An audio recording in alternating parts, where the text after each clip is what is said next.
welcome to the Aural Apothecary podcast, authentic chat about medicines, pharmacy and healthcare in the UK. Pharmacists Jamie, Gimmo and STC take on topical and controversial stories, but keep it edgy yet light-hearted. Podcasts share their career-defining drug, song and book, and also share their joyful patient stories.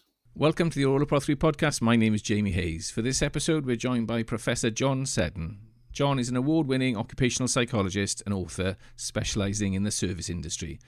We'll hear from John in a moment as he gets to share a drug for our formulary, his career anthem, and recommends a book for the Aural Apothecary Library. Our micro discussion this week, operational failures in general practice, where we look at a consensus building study from the British Journal of General Practice on the priorities for improvement. But first, let me welcome my two fellow apothecaries. Back from his travels in Nepal, STC is in Bournemouth and Gimmo is in Cardiff. Welcome both. Evening. Yeah, not much for me today because I think we want to all hear about Steve's travels, but we have warned him before not to go on for half an hour about it. Well, it was quite strange listening. Thank you very much, Claire. The fourth apothecary stood in more than admirably. But yeah, it's great to be back. I've only been back for about 36 hours, so I might fall asleep actually after this. But very humbling, I must say, going to Nepal. Probably the only time I've been to a developing country, and you realise how little they have and how much we have in the UK. And so it's quite humbling, such nice people. And my promise to myself is to try to be less cynical, which I think maybe is a bit of a Westerner's problem. And that's my reflection. But yeah, beautiful country, beautiful people. Yeah, great holiday. Thanks very much. You shared some pharmacy porn as well, didn't you?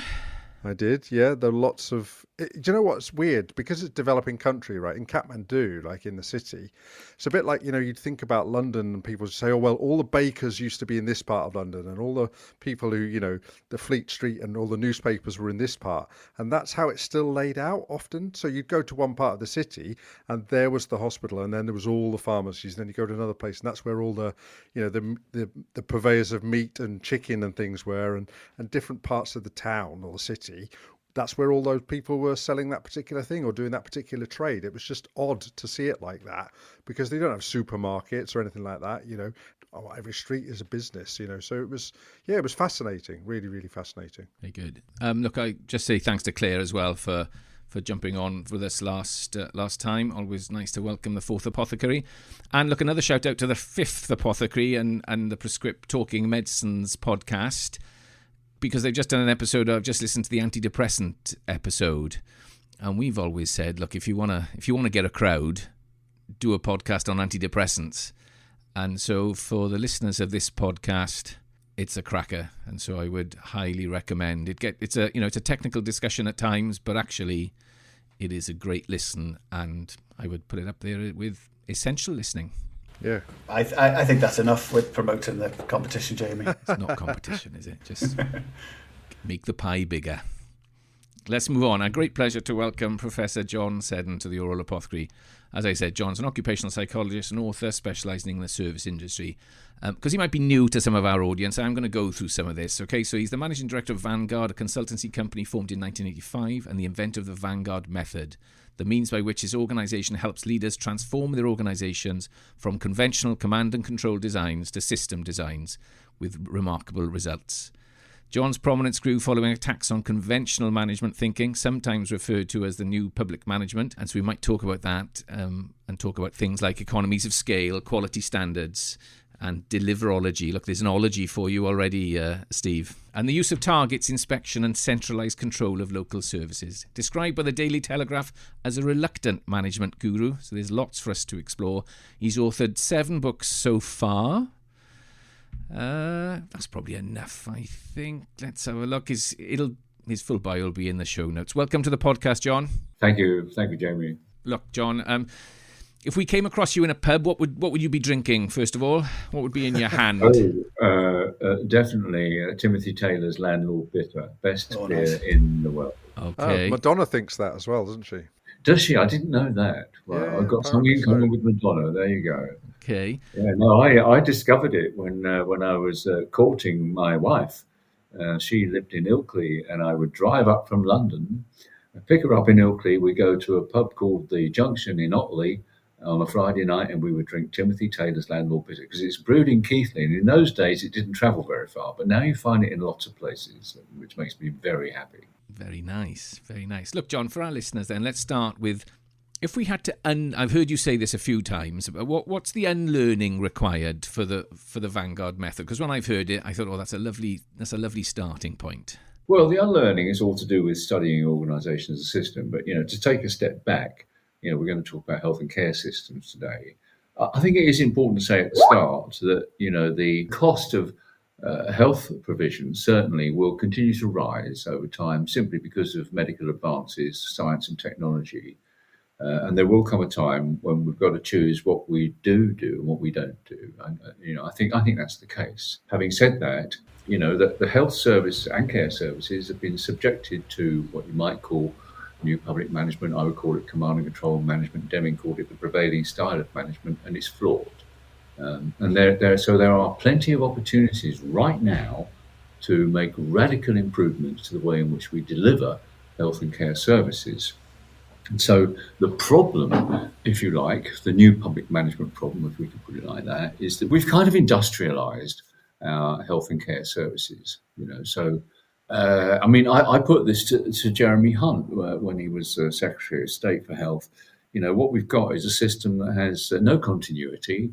It's highly specialized, functionalized, standardized in so many ways. And what that does is provides very ineffective service. The managers who run it are all concerned about managing activity. And as I often, activities associated with cost. And as I often say, when you manage costs, your costs go up. And that's what happens in industrialized services. And the thing that, the idea I'm most noted for, in a sense, because it's an easy idea to understand, is failure demand. Well, industrial designs create failure demand. And the point is, you won't eradicate failure demand. And I don't mean, some people think if you reduce it by 10%, you're doing God's work. No, you can eradicate failure demand, but you can only eradicate it when you completely redesign the system. So Jeremy Hunt agreed that, we have no continuity, it's functional, specialised, and all that sort of stuff. And I said, the solution is to redesign the system. And he said, no. The continuity will be provided by IT systems. Well, never in my life. And I've been working with IT systems that have tried to provide continuity in customer relationships since the 1980s. Never in my life have I seen an IT system that provides continuity. Forget it. And it still hasn't. So we've talked about failure demand, and you said it's a nice, easy concept to get behind. Well, we've talked about, it's come up a lot on the podcast over 7 series, over 70 episodes. So look, this is the example that I usually use when I'm describing failure demand to organisations, and I think it was probably taught to me by John many years ago. And so I use the example of dropping your car off at a garage. So we ask audiences, what happens when you drop your car off at a garage? And the audience say, you drop your car off and you go off to work, and the garage promise you that they'll phone you at 11 o'clock to let you know what needs doing, what the estimated cost might be. And so again, you ask the audience for show of hands, what happens at 11 o'clock? And a lot of people put their hands up and say, well, they never phone. So the reaction of the audience then is to phone the garage to progress chase, because they've been promised something, but it hasn't been delivered. So they phone the garage. So the garage that day now have promised 8 people that morning that they'll phone them to let them know what work needs doing. So the mechanics and the people in the garage are working on the cars, and they experience busyness. The phone is ringing constantly, especially after 11 o'clock, because people are now progress chasing, because they've created uncertainty about what might be happening with their vehicle. So the garage think, well, God, this is good, we're busy. But can you see that it's actually failure demand? It's demand that they've created themselves that is now coming into the business. And the busyness isn't the type of demand that they want. It's not people with value demand making new bookings for cars, for servicing and repair. It's people progress chasing. But because they experience the busyness, the garage then think the solution to that problem is, well, we need some help. We need some help on the desks here. We need some help with a telephonist maybe. And so then they go out and recruit against that demand. So they recruit against the failure demand and not recognizing it. So that's one of the best examples that I can see. And so when you put the goggles on around our organizations and you start to see the demand that we create ourselves, and a sure sign is if we're progress chasing, then it's hard not to see it. If we then connect that with some of Don Berwick's work from the Institute for Healthcare Improvement, he never answered any emails, by the way, or my handwritten note. But Don used to remind us that we all have two jobs. We have doing our job and doing the work and improving the work. And so he points out that if people are just coming to work, whichever sector you're in, and that you're actually just slamming out the work without actually trying to improve it, then that's not what we want either. So working on failure demand can be pretty demoralizing if that's what your job entails. I came across one of your papers about tool heads a long time ago. I was studying an MBA, which was specialising in lean in Cardiff University. So Toyota and Tashiono. And then I came across the work of John Seddon as a critic of lean, to be fair, when I was writing some essays. But the one that stuck with me was failure demand. And as Steve said, I think when we were chatting just before we came on, once you put those goggles on and start to see it, I realised that our industry, healthcare, and especially our domain of medicines in primary and secondary care is just awash with failure demand. Can you just share with us your sort of journey on failure demand and its application to healthcare? Yeah, well, let me ask you directly, first of all, about lean, because I have been a critic of lean. Because the Womack and Jones crowd said, the first thing you've got to do if you want to do lean is standardise the work. Well, in service organisations, that's a no-no. As soon as you standardise work in the service organisation, you stop the system of absorbing variety, and that creates failure demand. So they would. I've been into many private sector service companies where they've been doing lean, and they've, basically created more cost. And they think that by reducing a few activity steps in something, they're realising cost, but they don't understand that cost is an end-to-end thing, and of course it would include the failure demand. I mean, if we could turn to the health service, the interesting thing is you hear the phrase in the health service all the time, it's all about managing demand. So what are the things that they do to manage demand? Well, it's all about criteria, eligibility, it's all about referral, it's all about standardizing processes in all service organizations beyond the health service. Quite often what you find, and I found this in telecoms, for example, is that they have this fear that if you send out an engineer, it's going to cost 175 quid. So let's do a series of things to stop an engineer going out to fix something. So we'll try and fix it remotely, or we'll tell the customer it's there to blame, or whatever. But actually, the right answer will be to send out an engineer, because what good service design, what they don't understand is what that costs them. And we've got that problem in health services. So we've seen, for example, the Darzi centres. They turn up because they've got something. They were criticised for not working, and one of the criticisms was that they didn't all have the same things to deal with people. Now, that's, in a sense, that's the wrong criticism. The criticism should be that they didn't understand demand when they set them up. And what happens is that the failure demand we're getting across the whole system just now appears in yet another place, called the Darzi centres. 111. Let's manage demand by putting people on the phone. Well, I had an experience recently where I got a thorn in my hand, 7 transactions on the telephone before I got to somebody who could actually help me. And this, I think, is not unusual. The interesting thing is that the managers managing 111 always talk about the number of calls that they're taking. We never hear about the effectiveness of that as a service. They have targets for things like passing you to a doctor who's going to call you back, and of course that happens. But again, these are activity targets. We're not understanding whether or not the service is doing a better job for people who need it. Another kind of a thing they create to manage demand is pre-diabetes. Now, if you get one measure where your sugar level's a bit high in your blood, you get sent on a pre-diabetes course, and they take you through it, and then you're signed off, done.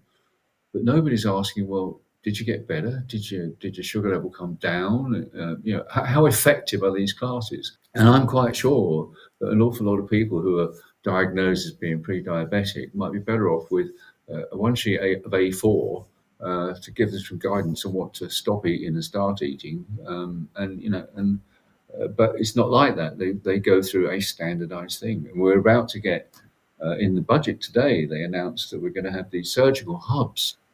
It's a plausible idea that, we'll give the private sector these easy, standard, not too difficult, not low complex, go fix these things. And yet the history is, when we've done this before, nobody's measuring the efficacy. And indeed, people that I've got a lot of moles in the health service, they study the things that I would study. They tell me as much as 12, 15% of the people that go through these things return, and they're treated as a new case, as opposed to understanding that what they got was ineffective. Because the idea that there are some things that are simple and repeatable is not a clever idea. Once you get someone in front of you, they've got their own complexities. So, John, I was going to ask you that actually. Obviously, we put a lot of thought into who we have on as a guest, and obviously we realised that we were going to have a change of government, and we knew that there was going to be a big 10-year plan to fix the NHS. And obviously we're being told it's broken, but it's not beaten. But what's your view about whether or not it is actually fixable in relation to how much failure demand and problems there are within the systems of the NHS? Do you think it's actually fixable? Well, yes, it is. Yes, it is. It doesn't matter where you look. In health and care services, there's something that you always learn, and that is that if you take the total population that's being taken through services, a very small proportion of that population is consuming most of the capacity. Okay? Does that make sense to you? Yeah. In other words, we're very ineffective at this small group, but they're consuming maybe 50, 60% of the total capacity for doing whatever it is that we seek to do. I saw you tweet something in response to this, John. I think someone asked you on Twitter, it's going to take 10 years to fix this, and you said something like, we can improve it a lot in 10 weeks, and you shared a video that's on your website around the work that they'd done.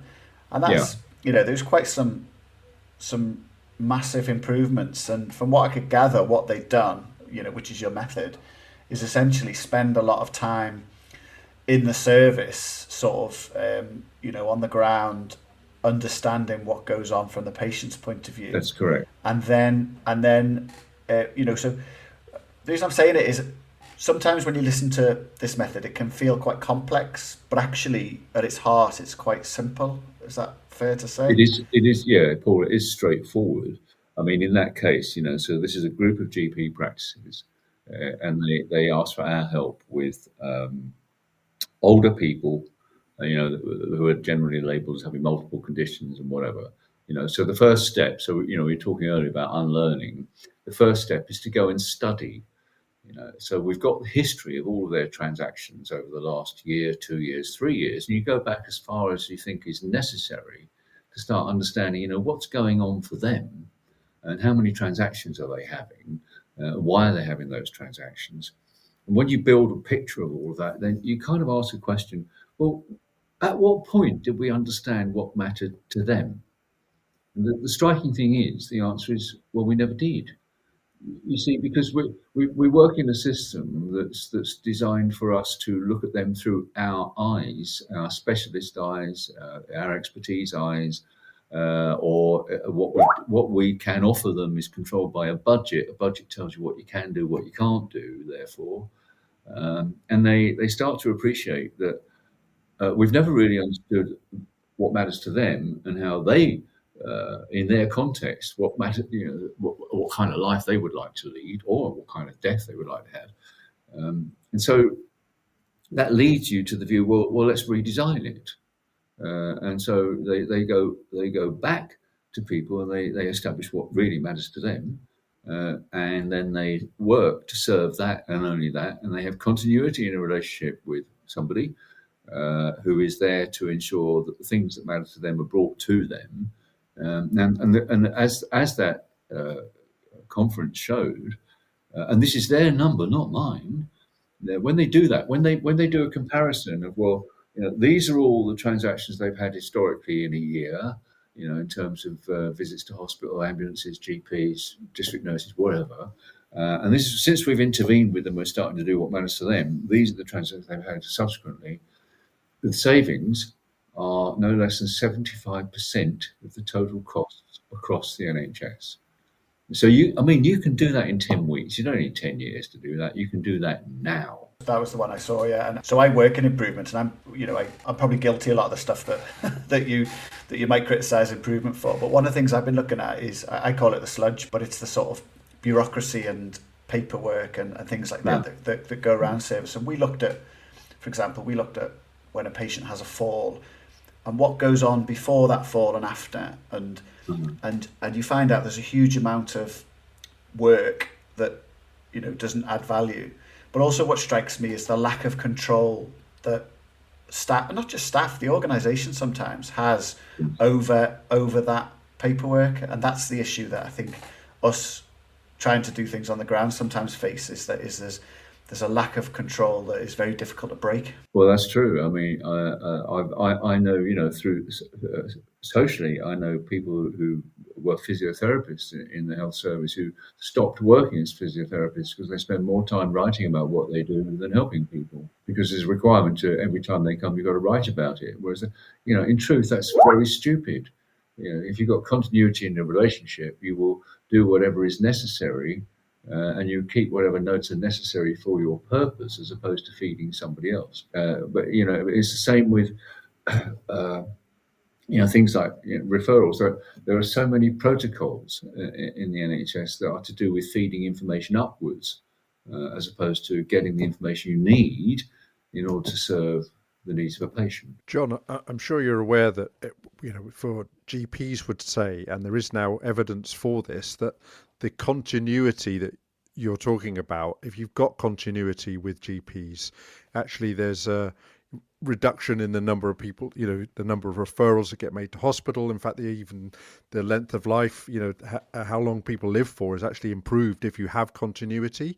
And I think that the difficulty, as somebody who works now in general practice, is that the Claire Fuller report is very clear about, there's access and there's continuity. But the difficulty, I think, is that everybody's shifting to trying to deal with access, which is your point about, and they say, don't they, that activity does not necessarily meet demand, does it? Or meet need, does it? If it's the wrong person that you're talking to, then actually, although it sounds like it's a piece of activity, it isn't actually meeting the need. And therefore you've got the continuity on one side and you've got the access on the other. And so trying to do the continuity gets harder because you're focusing on trying to do the access, and that's what takes a lot of the time. Yeah, absolutely. I mean, it's going back to what we talked about earlier. There are so many things in that basket called managing demand. But actually, the de facto purpose of managing demand is keep people out, as opposed to, what would a good health service do? As we were talking earlier, I've just been in France, and the French are very good at this. As soon as you hit their health service in any particular place, the priority is to get you to the right expertise according to your circumstances. Okay, that we're not very good at that. We've got all these things that stop us getting to the right expertise, unless, of course, you have an acute event. Like you have something tragic happens to you and you get through the system to an expert. That's good. We don't have that in the normal run of affairs because of this managing demand thing. And I say to people, look, we shouldn't be managing demand. We need to understand demand. And when we understand demand, and you'd be surprised, it's extraordinarily predictable. So, we're halfway there already. Then we can start designing services that match the variety of demand. And that's what an effective service does, whether it's in healthcare, telecoms, or anything. That's what good service is about, understanding demand and matching the expertise to the nature of demand. John, it reminds me, so Paul and I have been involved in some Vanguard work with one of your colleagues many years ago. And I suppose that question that you ask is really important. So we did a piece of work in general practice, in primary care, with Simon, one of your colleagues. And I just remember at the time, it was it was 6 days, but the question we were asking, which was fascinating, was how do you study general practice? That was the sort of premise of the whole 6 days, really. It wasn't trying to fix general practice or trying to sort anything out. It was 6 days spent, and it was incredible. And Paul just reminded me earlier of what we actually did, and we've mentioned it on a previous podcast in series 4, but, we had dedicated time for a couple of GPs to work on the work with us. And so we were learning this from Simon as we went. We brought a secondary care cardiologist with us to see people that were on the waiting list, to see them. So the cardiologist came to see the patients rather than the patients going to see the cardiologist. And I still remember the reaction of the cardiologist when they did joint consultations with the cardiologist, the GP and the patient. The cardiologist looked as though they'd been hit between the eyes with the complexity that the general practitioner was faced with and handling. This wasn't a sterile outpatients department. This was patients turning up with all the chaos of their lives, and you had to conduct a cardiology appointment with them. And so, it was still one of the most impressive things that I've been involved in. We interviewed patients about what they'd experienced and had their needs been met on this visit. So it was very impressive. And then, look, if you offered me a fiver earlier, for something, look, I'd have to give you lots of fivers for the number of times I've asked audiences, hands up, who spends their time progress chasing? Okay, and then the other thing I use frequently is we're very good in the NHS at doing wrong things righter, which again are your quotes that I've heard from years ago, and I've seen them, pinched them, spent them. That's fine. You're welcome. Thank you. You're welcome. I make my work freely available because it's important and there's so much to do. I remember from that, Jamie, one of the things they were concerned about was managing demand on certain clinics. I think I'm right in saying it was a well woman clinic or something, but I can't remember. And so they were devising more and more sophisticated ways of appointment systems and tech and stuff like that. And I think the conclusion that they came to was to get rid of the appointment system and just let anyone turn up when they needed to, but manage the demand based on when people were likely to come in. And we realised that they were likely to come in like in accordance with the bus timetable and other things. And so they got rid of, and I don't know if you remember, Jamie, that the sort of the shoulders were up, the tension was there because it was such an alien thing for a practice not to have an appointment system. They just thought it was all going to go belly up. And I don't think it did. Unfortunately, our money ran out, and so we never saw a lot of it through. But I speak to the doctors still every now and then, and they really valued what happened. But that appointment system was what always stuck with me. How do you make your appointment system better? Get rid of it. The other bit that your colleague introduced into that conversation, which was stuck with me, John, was the use of data. And so he was asking the members of the practice, the practice manager in particular on this case, and it turned out that they didn't have data at their fingertips. They were assuming so much in the system, and he really pressed them for, no, we're going to need the data on that. No, we're going to need the data on that. Let's go and find the data. And then the other thing that came of that cardiologist meeting, it's a word that I know Steve and the team use in their deprescribing workshops a lot, but is confidence. The confidence that you got from the cardiologist conversations with the GPs in this instance, that's something that I don't think you can replicate without having some of those sort of interactions that I think we've said before. Those interactions happen less and less now between our secondary care colleagues and our primary care colleagues. The Aural Apothecary is sponsored by Jamie Hayes Executive Coaching and OneLessPill.com. Okay, John. Well, we'll revisit some of this, I'm sure, when we do our micro discussion in a bit. But one of the pleasures of being a guest on the Aural Apothecary podcast is you get to give 3 choices. And so the first one, obviously, because it's a medicines podcast, we call it Desert Island Drugs. And it's this idea that there must be a medication or drug that for you evokes a powerful memory. It might be something that you take, or somebody in your family that's taken it, or it could be anything. We have all sorts of choices that have been given. But would you like to offer us, do you think, a drug that then goes into our formulary? We give it a grand title, obviously. Every guest gets a drug that goes into the Aural Apothecary formulary with a story. So we're looking for a story, if you like, as a particular drug and why you might pick it. Do you think you could manage that? No, I don't. I mean, my wife suffers from what they call atypical Parkinson's, which means it's neurological, but they don't know what to do and we can't fix it. And when we went to a First Steps program, which is all about living with a condition, the guys running it, who were very good, they said, well, how many of you felt a lot better when you started taking the drugs? And they all put their hands up except my wife. It makes no difference whatsoever. And I can't say that I'm excited about the drugs that I take to keep me going.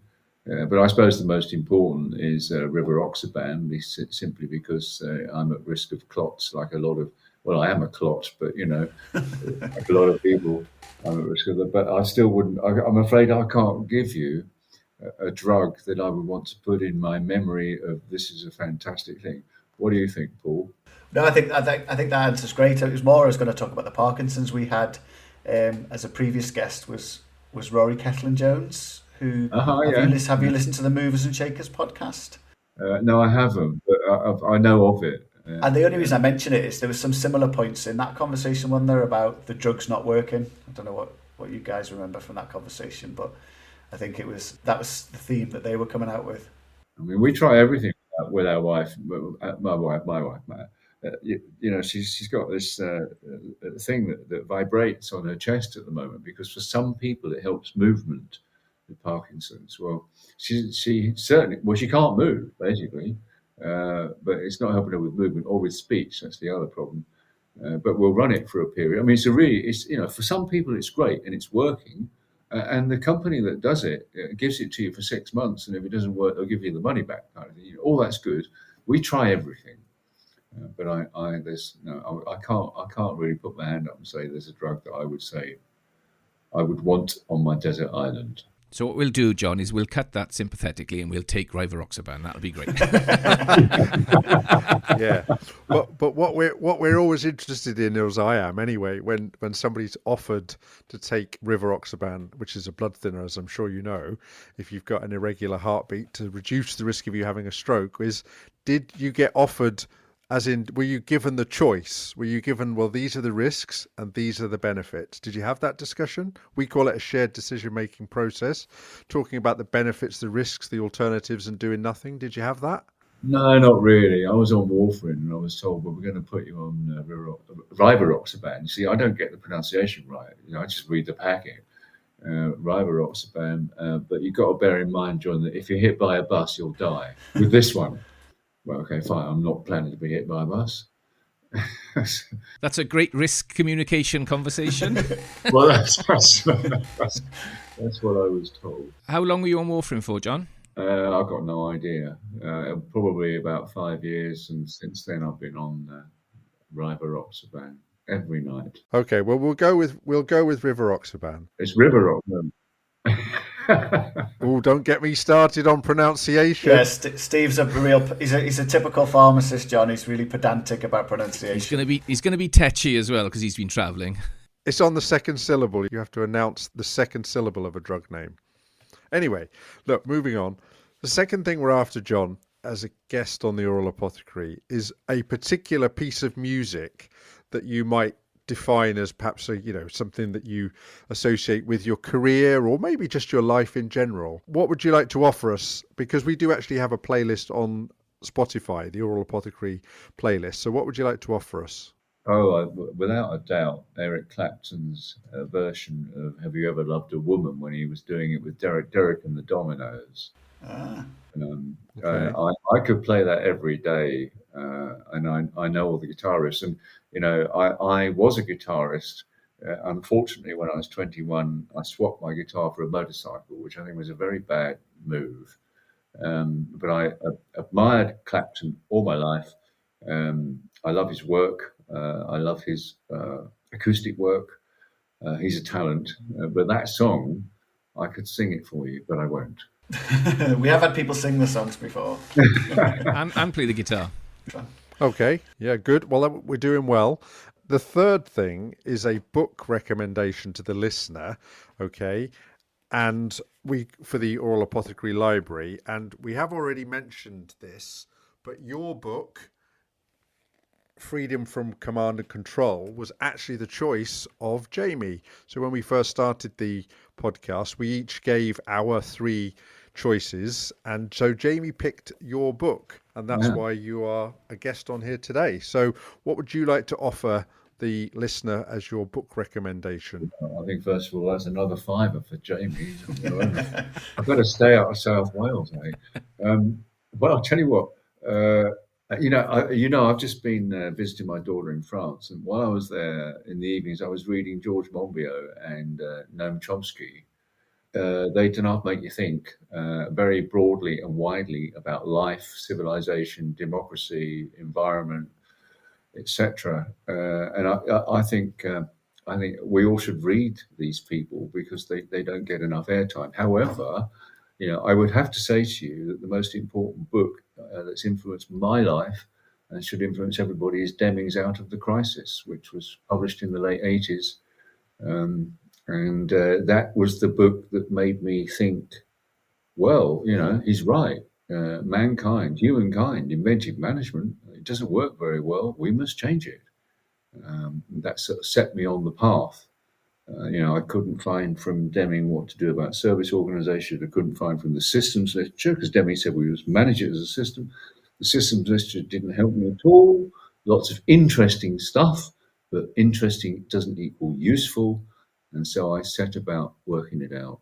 So that is a book that turned my life. Is that the one with the 14 rules of management in, or something like that? Yeah, 14. Yeah. And the only reason he wrote that is because he thought American managers are so dumb, they need a bloody list. This was before Trump, wasn't it?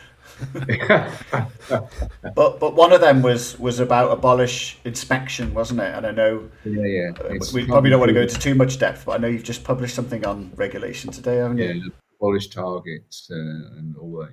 Bring pride into work, and all of that. Yeah. John, have you ever done any work with Roy Lilly? The commentator for the NHS, who often talks about that kind of stuff as well, about getting rid of inspection and things like that. No, I haven't. Do you know Roy Lilly? Okay. No, I know him. I receive his. I mean, I don't know how he's got the time to do it every day. I know. But he does it. Bless him, and he paints nice pictures. He writes newsletters as well, doesn't he? He's so busy. He must have a team of people working for him. I don't know. And I follow the things. He's got a much broader canvas than me, but he does talk about failure demand. He does talk about inspection doesn't work. He lobbies against keeping the CQC, which is absolutely right. If you look at the history of this, when we had the Staffordshire crisis, Staffordshire Hospital crisis, why did that come to the fore? Because the public made a huge noise about it. The regulator had them rated as a 4-star hospital. When we had the children's crises in Haringey, the regulator was rating it as 4-star. These people, this is why I've written a manifesto for rethinking regulation. The way our regulation works is neither valid nor reliable. It's a huge waste of money, and it's not improving things. So we've got to completely redesign the way we think about regulation. Okay. So, that's Edwards Deming, in case anybody listening didn't know what that book was, Out of the Crisis. So W. Edwards Deming. Yeah. W. Edwards Deming. Thank you. All right. Well, thank you for your 3 choices, John. John, what's his Edward Deming's quote that I probably use it myself a lot about 96% the system or something, is it? Or 94% the system? Yeah. Basically, if you worry about the performance is down to the system. About 90% or 96 or 98 people argue about that. It's irrelevant. You're arguing over this, that, and the other. But the performance is down to the system, not down to the people. So all of the things that we do for managing people are working on the 5%. What a waste of time. And yet, that's grown enormously. The idea that we've got to manage the people. No, we haven't. I remember when Simon Corkin used to be the editor of the management page at the Observer, and sometimes he'd give me an opportunity to write the page, and I wrote a thing on what's wrong with performance appraisal. And he said, well, okay, John, but you've got to be a journalist. You've got to provide some balance. You've got to say what to do instead. And I'm thinking, well, no, I think if you're banging your head against the wall and you're bleeding, stop is a good answer. He said, well, why don't you talk to your people in Japan? Because there were some Japanese people who translated my book, The Case Against ISO 9000. We had a long relationship at that time because they were curious to find out what was happening in ISO 9000 in the UK. And I built study tours for them and so on and so forth. So I wrote to Kaji Nishizawa and said, what do you do instead of performance appraisal? The first thing he said, well, what's performance appraisal? And I explained it. And he just laughed. And basically his answer, you've got a copy of Freedom from Command and Control. There's a chapter in there on leadership, and there's kind of 6 things you've got to decide before you get to the conclusion that whoever works for you is a complete arsehole. And they're all things that you're responsible for. And that's the way the Japanese thought. Yeah, and IBM, I've been managed, isn't it? Was one of yours as well, I think. Okay. Our micro discussion next. Look, operational failures in general practice. A consensus building study on the priorities for improvement from the British Journal of General Practice. Some familiar names to us: Carol Sinnott and Mary Dixon Woods and colleagues. What did big hitters? Yes, some big hitters indeed. What did you think, John? Well, big hitters who I think got bowled out first ball, frankly. Let's talk first of all about the research methodology. My understanding, and it's a long time since I've been doing research. I did 2 research degrees. The Delphi technique is a technique that you use to get experts to discuss stuff. So if you're going to use the Delphi technique with GPs, for example, you would use it to discuss stuff like diagnostics, conditions, treatments, technical stuff that is important in helping patients and whatever. But in this case, it was used to ask GPs what's their biggest grumble or issue when dealing with patients. And so they would come up with things that kind of got in their way and pissed them off. Like I haven't got up-to-date notes, or the patients come in to ask what's happened to their referral, and I don't have any information about the referral, and blah blah blah, all that kind of stuff. And then what they did, and refined that, is they take the top grumbles that the GP have to a group of patients, not connected at all to the GP, just a group of patients, and they say, well, these are the things that piss off the GPs. What do you think? Well, ask anybody in the street. Do you think the GP would do a better job if they had your notes up to date? They say, yeah. And if think it'd be a problem if they didn't have that'd be awful. So you got the results of an opinion survey without any good data, any knowledge. I'm sure. Well, I know there are times when the GP can do a perfectly good job with anybody, without or with. So when does it matter? Nobody, we haven't teased that out. Nobody asked them, has this happened to you? So then they draw down into a conclusion. There are some things here. These top 3 things are the things we ought to go and fix. Well, I'll bet you any money you like, you try and fix them, you'll add to cost. You might create some progress chasers, or you might try and redesign some protocols for referral, or whatever, create some more bureaucracy. But these are symptoms. It's not fixing the system. They won't get anywhere. The big lever in health, as in all transactional systems, is the nature of demand. That's the big lever. This will create activity, and it won't go anywhere. I'm sorry to say. Get off the fence, John, you're thinking, aren't you? And it's interesting because, it's challenging, I think, my view of the paper. And I think, I suppose guilty of going straight to some of the areas that they identified and thinking, oh yeah, that resonates with, almost as a member of the public, that resonates with what I think. And the traditional, I suppose, improvement response might be, okay, incomplete medical notes, missing test results, difficulty in understanding. Let's put them in a Pareto analysis and let's have a crack at them. Whereas actually, and I've been reading your book the last couple of weeks, what I think you're saying is, it's the wrong way to do it. The way to do it is to go in and spend time with people and look at it from the person's point of view and look at the whole system instead of cherry picking bits and bobs that might actually make things worse. These are problems caused by lack of continuity, specialisation, fragmentation, budget, activity management. So you're always going to get these problems because these are the system conditions that are dysfunctional. So they're always going to throw up symptoms. And so, this is trying to fix symptoms.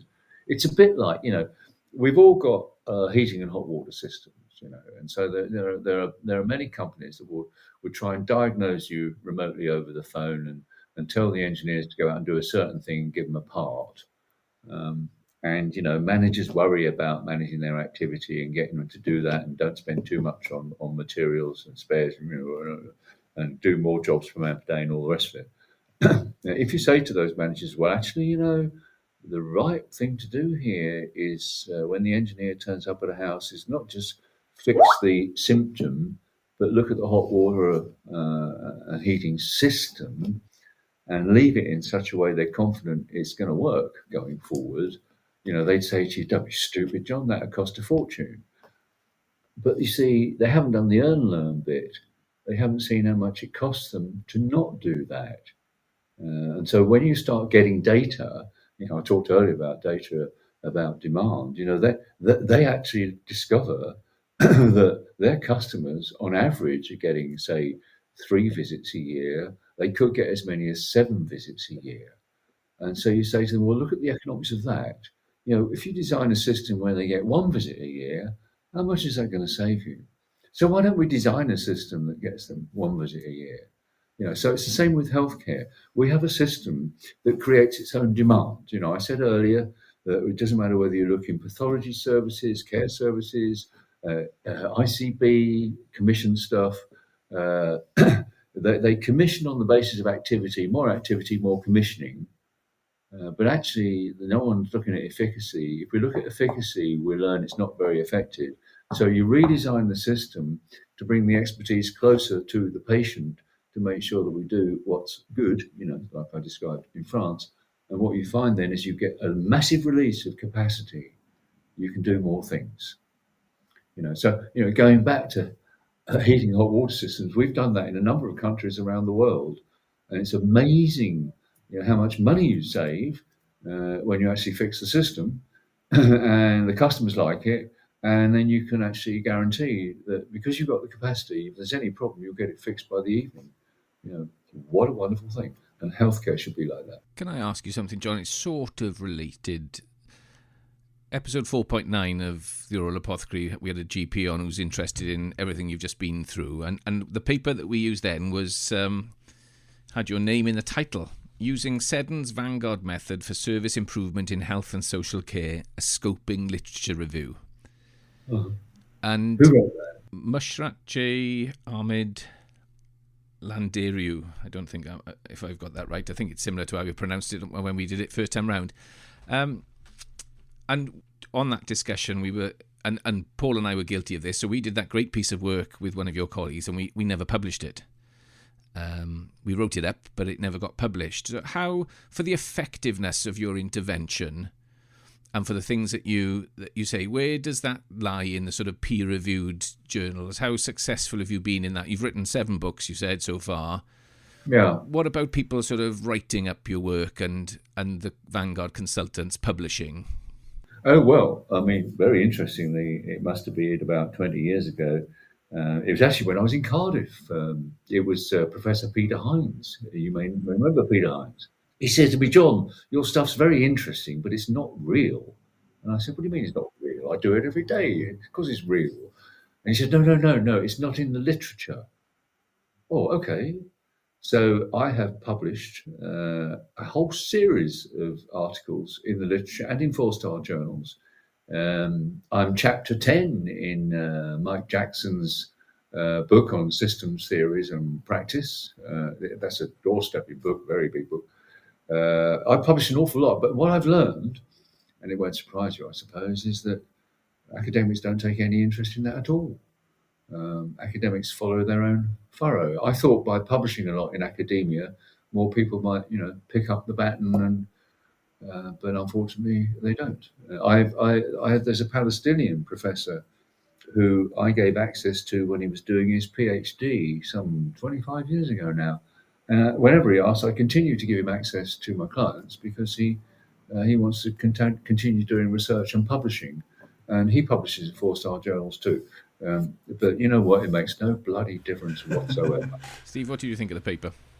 Yeah, I mean, I take your point, John, about the Delphi, and I think I understood your point in that you're saying that if you were Delphiing the GPs on their own expertise, that would be more in keeping with what you believe the Delphi system is. But I think you can still do Delphi, because what they've done here is, to be fair, is that they've actually used some other stuff that was in the literature to come up with the shortlist that was Yeah. then asked the GP. So it wasn't that the GPs were asked to come up with the shortlist. No, The no. GPs in the study were given a list that was taken from other literature, saying that these are the sorts of snags that are causing problems within the system.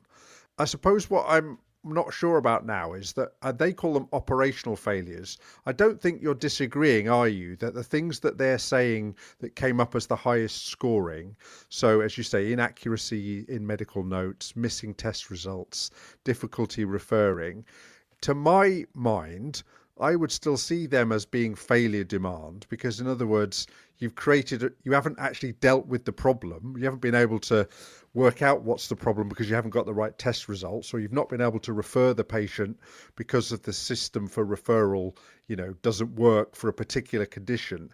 Isn't that still failure demand in creating additional work because you've not been able to do what it was that you wanted to do? Are you saying that that's not the case? Well, no, it is failure demand, but I'm saying that these are symptoms of a bad system. If you have a Sure. functionally specialised, activity-driven system, these are symptoms it will throw up. Don't try to fix the symptoms; that you won't fix them. John, for the GPs working in that system, and it's the Deming quote again, it's Yeah, miserable, isn't it, to be on the receiving end of all of those course. snags preventing you from delivering top clinical Yep, care. yep. Yeah. Okay. There's one quote in here, isn't there, when they obviously, as with all studies, you always ask for a sort of freestyle feedback.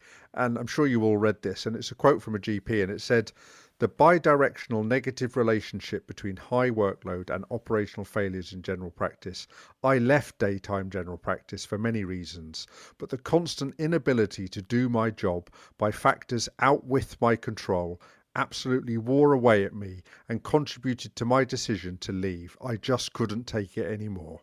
Yeah, you could say the same for nurses. Lots of nurses, lots of nurses stop working for the NHS and go to work for agencies because they can do nursing and they don't have all the bureaucracy. Yeah.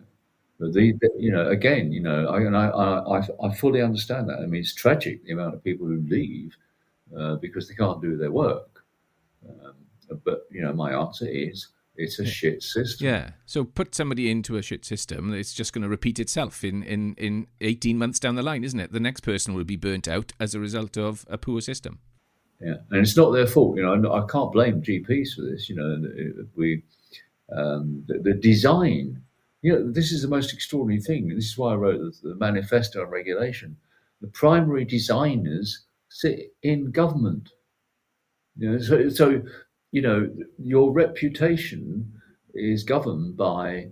I told you earlier, for example, that I've got a lot of moles who go and do the studying, and they learn that in services, it doesn't matter what service it is, there's a small proportion of patients that are consuming most of the capacity. What do you suppose happens if they take that data, real data from that system, to the leaders? What do you suppose the leaders do? They don't want to hear it. Correct. Why don't they want to hear it? Because their reputation is determined by adhering to all the protocols they're getting from Whitehall. That's why they vilify whistleblowers. Don't want to know. Which is why I asked you in all seriousness earlier, when I think I lost contact with you all via the internet, was, do you actually think that we can fix the problems of the systems of the NHS? Oh, yeah. Yeah. Well, what all the data we've got shows the scope for improvement is massive. Okay. Unfortunately, it doesn't get into the likes of Wes Streeting currently or others.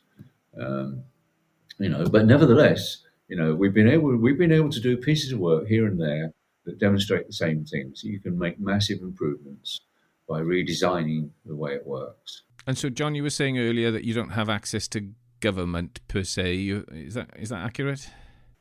Well, I mean, the funny thing is, I got called by a minister this week, which I'm quite excited about, because historically, whenever I've been talking with ministers, usually it was sometimes meeting them directly, sometimes most often in round tables and things.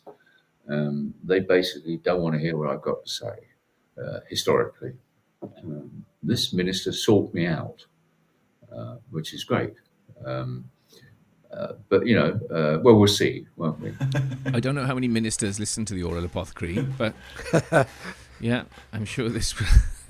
Yeah, I mean, I think as somebody who works in general practice, and it's alluded to in this paper, is the problem is with the systems in general practice is that there's just too much choice, right? There's too many ways of doing something. And so in an engineering way, the way to deal with problems, isn't it, is to remove stuff. And what we do is we just keep adding stuff. And I think that is a massive problem with the coding. It talks in this paper about the issues about incorrect coding. Again, there's a great quote in the paper from a GP who's saying that, for those of us that really understand coding and take it very seriously, they get really annoyed about their colleagues who don't get the coding importance. And so, that sort of is slightly blaming other people, but again, my own experience is it's a coding soup. It's a soup of codes, and it just keeps adding and adding and adding, and they never remove it. And so you're encouraging the system to just grow another extra head. And Steve, what happens if we keep on adding and adding? We multiply the problems. Why do we code? Why do we code? What is the argument? Why do we code things, Steve? Well, coding's very important. Well, no. I didn't ask whether it's important. I asked you why we do it. Well, we do it so that we have a record of. So if we want to know how many people we've got in the practice who've had a heart attack, then we'd be able to know who those people were, for example. Okay.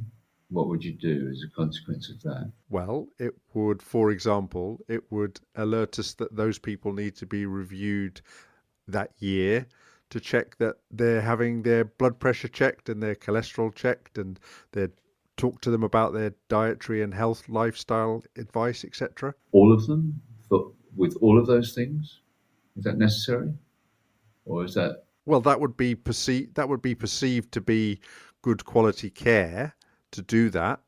Yeah. And therefore, I understand where you're coming from. Yeah, well, we can tick the box then, can't we? Yeah.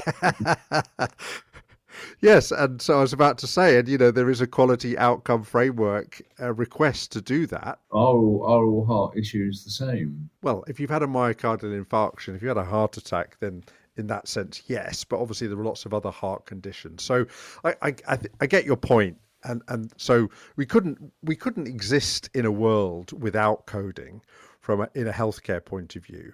We just couldn't. Well, I don't agree with you. I think it is important to understand what matters to people and what's happened to them. That is important, and it's important. But I've said a number of times. I think the more important thing is not what we do to them; is what is presented to us. It's understanding demand in patient terms. Why? Not because I want to record it. Because what I want to do is to ensure that in the systems that we design, we've got the expertise at hand so that they get quickly to the right expertise, so they're dealt with promptly, correctly, effectively, and then we keep a record of what that was, rather than they get treated the same. Yeah. To make a good clinical decision about something, I'd need to know, what your previous conditions were and what medicines you were taking, what your allergies were. And if you weren't able to give me that information, then obviously I wouldn't be able to make a good decision. So that's another reason why we need to code, so that I can see that information, before you enter the consultation room, as it were. Well, but are you a GP who actually sees the same group of patients, or do you see anybody who turns up? I mean, when I grew up, I knew my GP lived about 3 doors away, and he knew me and the family and everything. Now, if I get to see a GP, that's a problem. It's not their fault, but that's a problem. I see anybody, so they're entirely reliant on the notes. Sure. But we are in 2024, so we can't reflect on what happened historically. We are where we are, and I'm just saying that therefore you need to code to be able to be the clinician who then sees you. Otherwise, everyone's going to be put at risk if we haven't recorded what we know has happened to you. If you see what I mean. Well, so you're arguing Jeremy Hunt's line that if we all code correctly and write good notes, then they'll provide continuity. No, I'm not saying that. No, I'm saying that it's a bit like all technology. What we're saying is that you're always going to need a human. The technology does the heavy lifting, but you're always going to need a human who's got the skills, knowledge, and experience as a clinician to be able to then discuss with you as the patient, find out your views and preferences, and then have the discussion about the benefits, the risks, the alternatives, and doing nothing. So I need the technology, but I still need the human to actually have the interaction with you, the patient. Well, I'd agree with you in so much as I've been saying that the secret of good service design is to understand demand and ensure you've got a route to the expertise quickly, which we don't have. Maybe in your practice, but certainly not in any practice I've ever studied. Rather than have a labyrinthine, set of referrals and documentations and all the other shit they do. Which actually prevents people getting to the expertise they need. The French, I said earlier, the French are good at that, but the other people who are good at that are the Cubans, amazingly. Why? Because Cuba invested massively in the front end. If you have a problem in Cuba, you get to see an expert real quick. Let's finish on an agreement. Very good. Yes, indeed. Look, Steve mentioned we're in 2024. In front of me, I have a paper from the BMJ. Yeah, I do. BMJ, 12th of September 1964. Patient's view of admission to a London teaching hospital. And I will tease the listener with that. I will bring it in as a new feature in a future episode. Uh-huh. A big thank you to John for joining us on the Aural Apothecary, for sharing his stories, his desert island drug. We teased it out of him in the end. His career anthem and his book for the Aural Apothecary Library. Coming up next time, we'll be joined by Matthew Jones. Matthew is a senior lecturer in medicine safety at the University of Bath. Aural Apothecary alumni Angela Carrington will also be joining us as we take a deeper dive into the contribution guidelines make to medication errors. Join us next time on the Aural Apothecary. You can contact us via Twitter at Aural Apothecary. We're on LinkedIn. You can email us at auralapothecarypod@gmail.com. The website is theauralapothecary.com. Gimmo now with a final ingredient. Thank you, John. That was challenging and thought-provoking as we were hoping for. I really enjoyed it. And so just quickly for this week's final ingredient, I just wanted to go back to the topic of artificial intelligence. So I know that actually this is something you, John, have got strong views on, and we also have yet to be completely convinced. But whatever we think, we can't ignore the fact that patients are more frequently getting their healthcare information from AI-powered chatbots. So how good are they? So this was a question in a recent article in BMJ Quality and Safety, where Bing Copilot, so that's one of the AI search engines, was queried on 10 frequently asked questions regarding the 50 most prescribed drugs in the US. The first finding was that answers they gave were difficult for patients to read and understand. The study also showed that whilst there were high degrees of accuracy, many answers lacked information and, perhaps worse, showed inaccuracies in advice that threatened patient safety if what they said was followed. Also, in the context of today's discussion, you can see how that incorrect advice might generate even more failure demand. So there we have it. The paper concluded that we cannot yet recommend AA chatbots to patients until they get a lot better. A relief perhaps to those of us out there who might be worried that robots are going to take their jobs. Well, and the protagonists will be saying, don't worry, keep investing because it will get better. HMRC had a chatbot and it failed miserably. So they decided to invest millions in a Danish guy to build a better one. You couldn't make that up, could you, really? You have been listening to a 3 Apothecaries production. Sound engineer Jimbo Slough, original music Jamie Brewster, artwork by David Baker and Jacob Howard. Thanks for listening to the Aural Apothecary podcast. Warning, may colour urine. This episode of the Aural Apothecary is sponsored by onelesspill.com, a medicines optimization consultancy.